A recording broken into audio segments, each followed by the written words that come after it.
With the Fed's next interest rate decision due tomorrow, I thought it'd be a good idea to take a look at some stocks. I want to start here with the QQQ. This is the NASDAQ ETF. And you can see the stock has been on an incredible run since the start of the year, and really since October. But when we look at October, we can see that the stock had a great run, and the RSI also continued the run with it. So they both trended higher at the same time.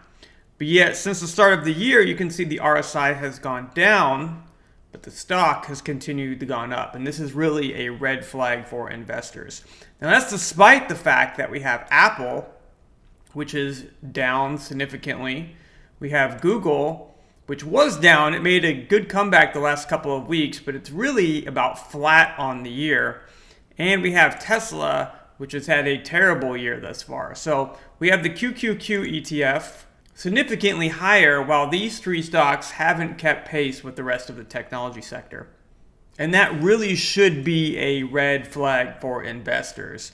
Now, the main reason this has continued to climb is due to the semiconductor sector.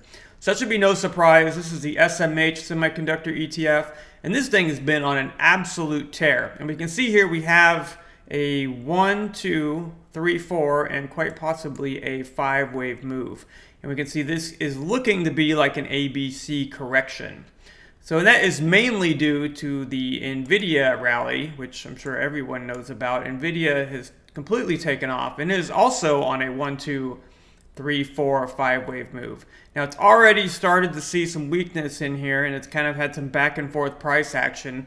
The question really is, how far is NVIDIA going to trade down, or if it's going to trade down anymore? And what I'm looking at is an ABC correction, and we're looking for a symmetrical move between waves A and wave C. Now, if wave A moved down, we want to map out that move, the same distance, onto a C wave, and we can see if that happens, C is projected to come down to about 778, somewhere in that range. So if you're looking to get into NVIDIA, I would be patient up until you get to about the 780 level. Now, it could take off again. That's certainly a possibility, but it's far better to not be in a trade you want to be in than be in a trade you want to be out of. So I would be patient here, wait for this thing to come down, and then if it does come down, that would be the time to strike. But it's not all bad. Now, if we look at AMD, so you want to look at as many stocks as possible to kind of create a picture. AMD is telling a bit of a different story. Now, we can see here it's on a 1, 2, 3, 4, 5-wave move. But the interesting thing about AMD is that it's already had somewhat of a correction. Right where I drew this orange circle, you can see we have lots of different levels of support. So we see here we have the trend line right here, this black dotted line, and that has, the stock came down and touched that and kind of stopped right on that trend line. And coincidentally, that is also where the Fibonacci 0.382 line is. So those two converge at the same spot. And then if I turn on the 50-day moving average, you can see the 50-day moving average, which is this blue line, the exact same spot. So we have three levels of support all on the exact same spot. And AMD came down, hit that today, and is now rising. So that's kind of like a bullish sign.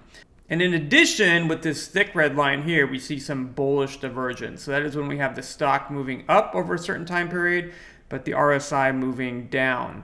And that indicates that the stock could jump out of here. Now, it does kind of not make sense that we would have NVIDIA dropping while AMD continues to move higher. So we really want to be careful here. We kind of have mixed messages, so this could really go either way. So when we come back here to our QQQ chart, we have a definite trend here.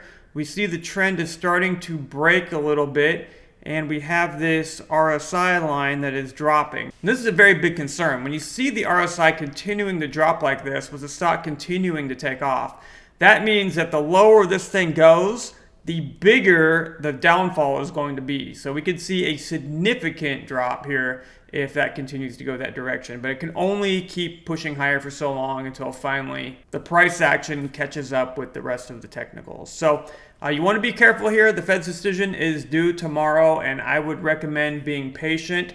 But it's not looking good, at least for the technology sector. This thing's had an incredible run, and it looks like it's about to run out of steam.